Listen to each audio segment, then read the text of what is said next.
It was a Monday evening. I'd just finished sending Reiki to my group. I was lying on the bed, soft, open, still, feeling the afterglow of holding sacred space for others. I'd already felt a little invisible that day. At the gym that morning I shouted goodbye and no one replied. A tiny moment, but it stayed with me. I came home tired, not just physically but emotionally. There was a heaviness I couldn't quite name, but still I carried on. That's what I did. And then he walked in, my husband. He looked at me, standing in the doorway of our bedroom, and said, "It's over. I'm leaving." No emotion, no explanation, just those words. I asked why, trying to make sense of it, and all he said was, "It's not you, it's me." That line really made me cringe. It felt rehearsed, like he'd practiced it, like it belonged in a movie, not in the middle of my life falling apart. I got up, walked downstairs, and my legs gave way beneath me. The shock wasn't emotional, it was physical. My body broke before my heart could catch up. I'd always believed that everything happens for your highest good. That even the hardest moments carry wisdom. That we're always being guided, even when it hurts. But this felt like betrayal. This felt like heartbreak. This felt like someone had ripped the ground from underneath me. And still, I didn't reach out. I cried in private. I showed up in public. I held it all together because that's what I'd been taught. Be strong, don't burden anyone. Deal with it quietly. I knew how to give support, but I didn't know how to receive it. Not really. 2 months passed, and then it was my wedding anniversary.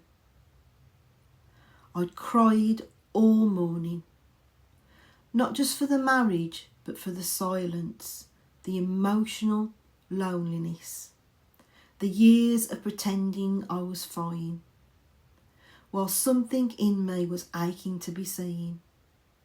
Then the phone rang. It was a woman I'd never met in person. Someone from a ladies' friendship group I was in.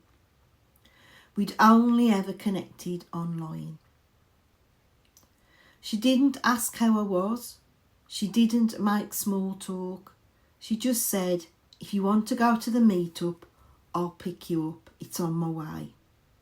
And you know what I did? I froze. I didn't say yes. I didn't leap at the invitation.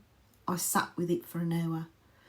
Not because I didn't want connection, but because I was scared. Scared to show up raw. Scared I'd show him my emotions and cry in public. Scared I wouldn't fit in. Scared I'd be too much or not enough.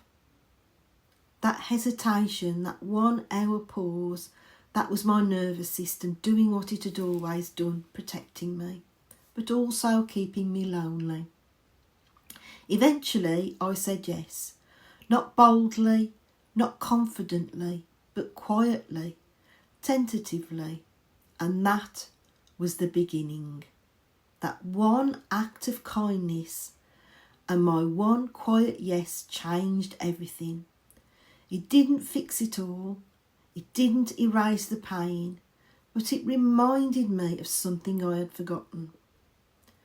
I have the ability to pick myself up, and I don't have to do it alone. I realised I could still trust, still receive, still be held, not because I was weak, but because I was finally ready to stop pretending I didn't need anyone. Support isn't a luxury, it's a lifeline. Softness isn't weakness, it's where healing begins. Strength doesn't mean carrying everything alone. So if you've been holding it all together quietly, if you've spent years being the strong one, if you've mastered the smile, the mask, the I'm fine, I want you to know you're not weak for wanting support. You're human and you deserve it. You don't have to keep carrying everything. You're allowed to soften, lean, receive and be held without having to explain why. And it's okay if you're tired of coping alone. There is a softer way. This is why I do what I do. Not to fix women, but to walk beside them, the way I needed someone to walk beside me. And if any part of this story feels like yours, if something in you is whispering, I want that, even if you're not sure how to take the first step, this is your invitation. You're safe here. You're seen here. And when you're ready, we're here waiting for you. If you'd like to explore what support could look like inside Ladies Lifeline, you'll find the link in the comments below. Take your time.